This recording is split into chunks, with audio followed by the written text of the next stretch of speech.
I just finished reading the 0.2 Dawn of the Hunt patch notes, and here's the best synopsis that I can give you. In terms of general changes, many skills, they've said, have had their damage rebalanced, both the base value and the scaling value. We'll see what this actually equates to. We don't quite know without the numbers, right? Then the mana costs of specifically attacks, marks, and war cries, not spells, have been lowered, which is great. Enemies have 30% less armor, which is great for physical builds, obviously. Then fully armor broken enemies also take 20% increased physical damage. That's essentially physical builds getting 20% more damage when they're breaking armor, which is very good. Then elemental ailments are applied to you, the player, twice as often as before. Those are your freezes, ignites, shock, chills, etc. All of that will happen twice as frequently to you. So charm stonks are going up, baby. Light stuns happen less frequently to the player, which is very good. Light stuns are what you're encountering 99% of the time, where there's a bunch of like guys chucking spears at you or something, and you're just like getting micro stunned into place. That'll happen less frequently, which is very good. But then heavy stuns against you, the player, have had their duration tripled, which is probably not a big deal because I can't really recall like getting knocked on the ground as a player. That'd be a heavy stun, except for the the new riding the Roa skill that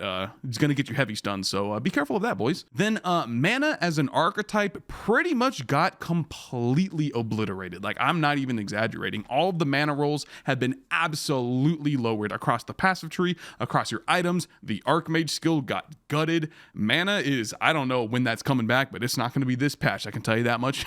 That's for sure. Then Herald Chaining is dead, so that's basically Herald of Ice plus Herald of Thunder. They can't proc off of one another, which was the problem for a lot of people. But Heralds, if you're only running one of them in a build, or if you're not relying on the chain reaction factor, it's basically changed, if not a little buffed. And then the final noteworthy general change is that crossbows were giga buffed. Not only were their base damage increased, so the physical damage that comes on them, but also the added elemental and physical damage that can roll on them. As you can see here, it says the base damage of crossbows has been increased, but also crossbows now have the two-handed versions of added damage mods instead of the one-handed versions they were using. Seems like GGG made a bit of an oopsie there. Apparently we were like dual-wielding one-hand crossbows at some point, and they forgot to update the value, so oops. So yeah, crossbows are going to be in a very big. And then finally, if that wasn't good enough, the attack speed of the weapon, the local value that all your other increases of attack speed apply to, that value was not applying to your reload speed. As someone who made a crossbow build, I can tell you boys, that is a gargantuan change in and of itself. So we got damage increase, reload speed changes. It's gonna be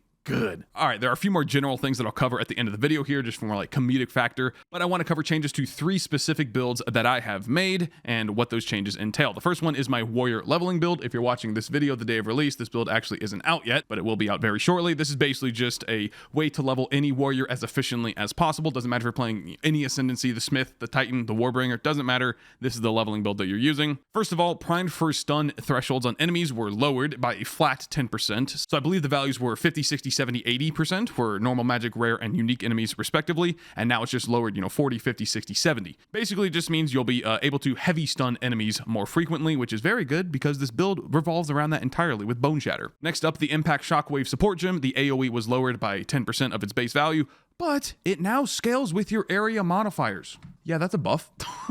Then Rolling Slam's attack speed got buffed by 33%. It went from a fixed 1.5 second attack time to now a fixed 1 second attack time. Extremely poggers. Then a bit of a nerf here. Perfect Strike no longer always ignites. Now, I don't know if this is actually a nerf or not because the chance to ignite something is related to the incoming hit and then the ailment threshold of the enemy, basically how much health they have. And you're always chunking bosses for at least like 20% of their health bar when you hit them with Perfect Strike. So I'm assuming you're always going to be igniting them regardless, but if I have to make some changes for ignite chance, then so be it, because it is actually a pretty significant source of your single target damage. And finally, the window of opportunity support gems damage was nerfed by 10% and the timing window was nerfed by 20%. So it's going to be a noticeable change overall to Perfect Strike. However, given the first lineup here again that mini skills damage have been rebalanced, maybe Perfect Strike is overall buffed. Who knows? So the next build is the Armor Break Warbringer, which as you can see here got giga buffed. First of all, just drop Hammer of Gods entirely. It's literally not worth it. You have to heavy stun an enemy and then you get 1 cast of Hammer of the Gods. Every time you heavy stun, you get 1 cast of Hammer Gods. It's basically dead entirely on bosses, at least on builds that don't revolve around stun mechanics, and even on those builds, it's still pretty much dead. I don't know what they're thinking with that, man, but guess what? It doesn't matter because your Sunder literally deals more damage. Literally, that's not even a joke. Like, Sunder actually does more damage than Hammer of the Gods. So it basically doesn't matter at all for the single target damage of the Armor Break Warbringer build if you have played the build, you know what I'm talking about. Furthermore, the armor break mechanic, as I read in the general section, now just gives you 20% more damage for free. The vast majority of your single target damage is physical damage, which is what this is applying to. So hey, it basically is 20% more damage. Then the armor breaker gem, the skill gem specifically, breaks 20% less armor, but remember from earlier, the enemies now have 30% less armor to break in the first place, so it's just a buff overall. And finally, the Turtle Charm Ascendancy node literally just gives you 15% more block chance now. So yeah, armor break Warbringer sitting in a very good spot after the update. And finally, the Run and Gun Witch Hunter, as you can see, was also giga buffed. Let's go. Crossbows, again, were giga buffed. The base damage, the added damage, and the reload speed, all of those have been immensely buffed, which is fantastic. Then specifically for the Witch Hunter, the Sorcery Ward node now gives you 30% more armor and evasion relative to what it was, and has a 20% faster recharge speed on top of that. So you're gonna have more armor and evasion, and you're gonna have Sorcery Ward up more frequently. But there was actually a slight nerf here to the Scatter Shot support gem, which basically the damage penalty was increased. This equates to about 19% less damage than before. However, remember, crossbows got giga buffed. So overall, the build should be absolutely immensely buffed in all capacities. End of story. All right, and then here at the end, I have a few miscellaneous things. Number one, Flame Blast. Did you guys check this? Look at this. Flame Blast now has a 15-second cooldown. Previously, none. And now has 75% more damage per stage. Previously, 200%. I played a build that relied on Flame Blast for single target damage. I played full self-cast, 100% crit chance, Ignite, Flame Blast, Blood Mage. Did I say Flame Blast twice? I think I did. Anyway, it wasn't that good. It wasn't spectacular. I think I had like 5.5 million total Ignite damage. In fact, I can show you my exact POB here. Yeah, I had a 720k DPS Ignite, and they have a giga nerf. Like, this is basically an infinite nerf because it had no cooldown. Now it was a 15-second cooldown. Like, it's just... it's dead. What the heck are they thinking? Like, did I miss something? Was Flame Blast like crazy? Was Flame Blast like giga busted at some point? I don't know. I thought fire skills were like the worst archetype of skills by far, but apparently not the GGG, dude.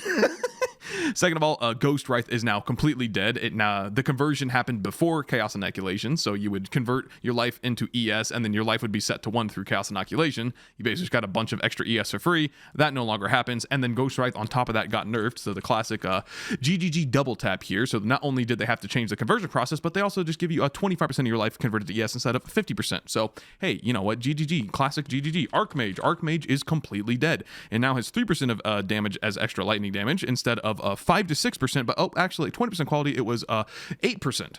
So you're going from 8% to 3% of damage, and you have skills cost more of your mana, which is not a benefit in PoE2, that's only in PoE1. So yeah, Archmage is pretty much dead as well. Temporalis got nerfed by 50%, it's not really a big deal. Temporalis give you 4 to 2 second reduced cooldowns, now it's only 2 to 1 seconds, but like whatever, dude, Temporalis, someone's gonna find a busted build with it. And then finally, the Morior Invictus might be pogging out of its gourd, I don't really know here, so that's the body armor that drops from the Arbiter of Ash. And before, it only rolled with 2 random modifiers. Now it rolls with 3. However, they removed some pretty interesting modifiers. First of all, rarity, done. Max life, done. Max mana, done. Attributes, done. And they've adjusted some. The Spirit one, the Global Defense, the All Res, all of that's been lowered. But they added 7 new modifiers on top of that. So you have 3 total modifiers instead of 2. They removed basically all of the OP ones, but they added 7 new ones on top of that. So maybe? Anyway, tell me what you guys think about the 0.2 patch in the description below. I will be playing this on League Start. Check out my stream at twitch.tv/Woolie Gaming. There's a 99% chance I'm starting with the Huntress, going the Amazon Ascendancy, but I might do something for you warrior Unga Bunga Giga Chads out there too. Anyway, thank you for watching. Catch you in the next video.